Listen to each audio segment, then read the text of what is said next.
2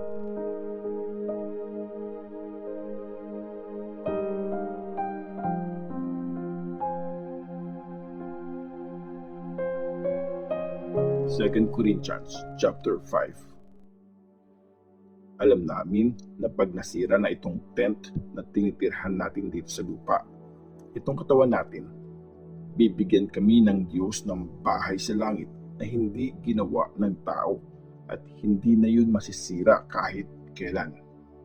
Habang nandito pa kami sa lupa, gustong-gusto na naming tumira sa bahay na galing sa langit. Gusto naming isuot yun para hindi na kami hubad. Habang nandito pa kami sa tent, yung katawan namin, dumadaing kami at nahihirapan. Hindi sa ayaw na namin itong katawan na ito, pero gusto kasi namin gamitin na yung panlangit para mapalitan yung katawang namamatay ng katawang may buhay na walang hanggan. Ang Diyos ang nag-prepare sa amin para sa pagbabagong ito. Binigay niya sa amin ang Espiritu bilang patunay na mangyayari nga ito. Kaya, laging malakas ang loob namin. Alam namin na habang nandito kami sa katawan namin sa lupa, malayo pa kami sa bahay na prepare ng Panginoon. Kasi, yung paniniwala namin ang guide namin sa buhay at hindi yung mga bagay na nakikita. Malakas ang loob namin kaya mas gusto pa namin iwan ang katawan para makauwi na kami sa Panginoon. Pero ang gusto talaga namin ay mapasaya siya. Nandito man kami sa lupa o kasama na ng Panginoon. Kasi lahat tayo haharap kay Christ para i-judge niya at tatanggapin natin kung anong deserve natin depende sa ginawa natin, mabuti man o masama, habang nandito pa tayo sa lupa. Kaibigan ng Diyos dahil kay Christ. Dahil alam namin kung paano matakot sa Panginoon, kinukumbinsi namin ang mga tao na lumapit sa Kanya.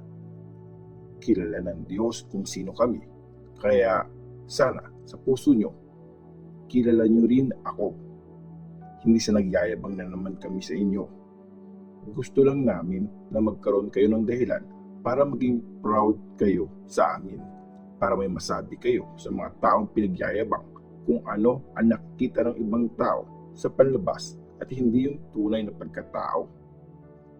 Baliw ba kami? Para yon sa Diyos. Matino ba ang isip namin? Para yon sa kabutihan nyo. Pagmamahal ni Christ ang naghahari sa amin kasi sigurado kami na may isang taong namatay para sa lahat. Kaya parang namatay na rin ang lahat. Namatay siya para sa lahat.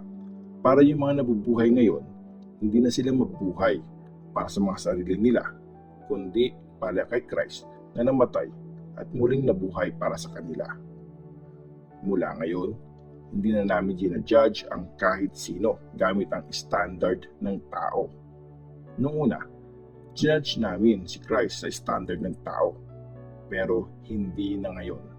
Kaya kung nakipag-isa na kay Christ ang isang tao, bagong creation na siya. Wala na yung luma, bago na ang lahat.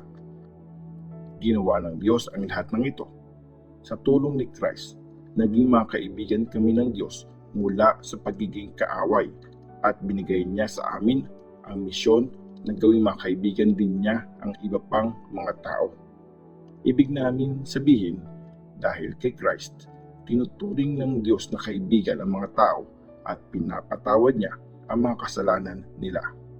Tapos, binigay niya sa amin ang mensahe kung paano magiging kaibigan ng Diyos ang mga tao. Kaya, mga representatives kami ni Christ at ginagamit kami ng Diyos para manawagan sa inyo. Nakikiusap kami alang-alang kay Christ. Makipag-ayos na kayo sa Diyos. Never nagkasala si Christ, pero para sa atin, tinuring siya ng Diyos na makasalanan para pag nakipag-isa tayo sa Kanya, magiging katanggap-tanggap tayo sa Diyos.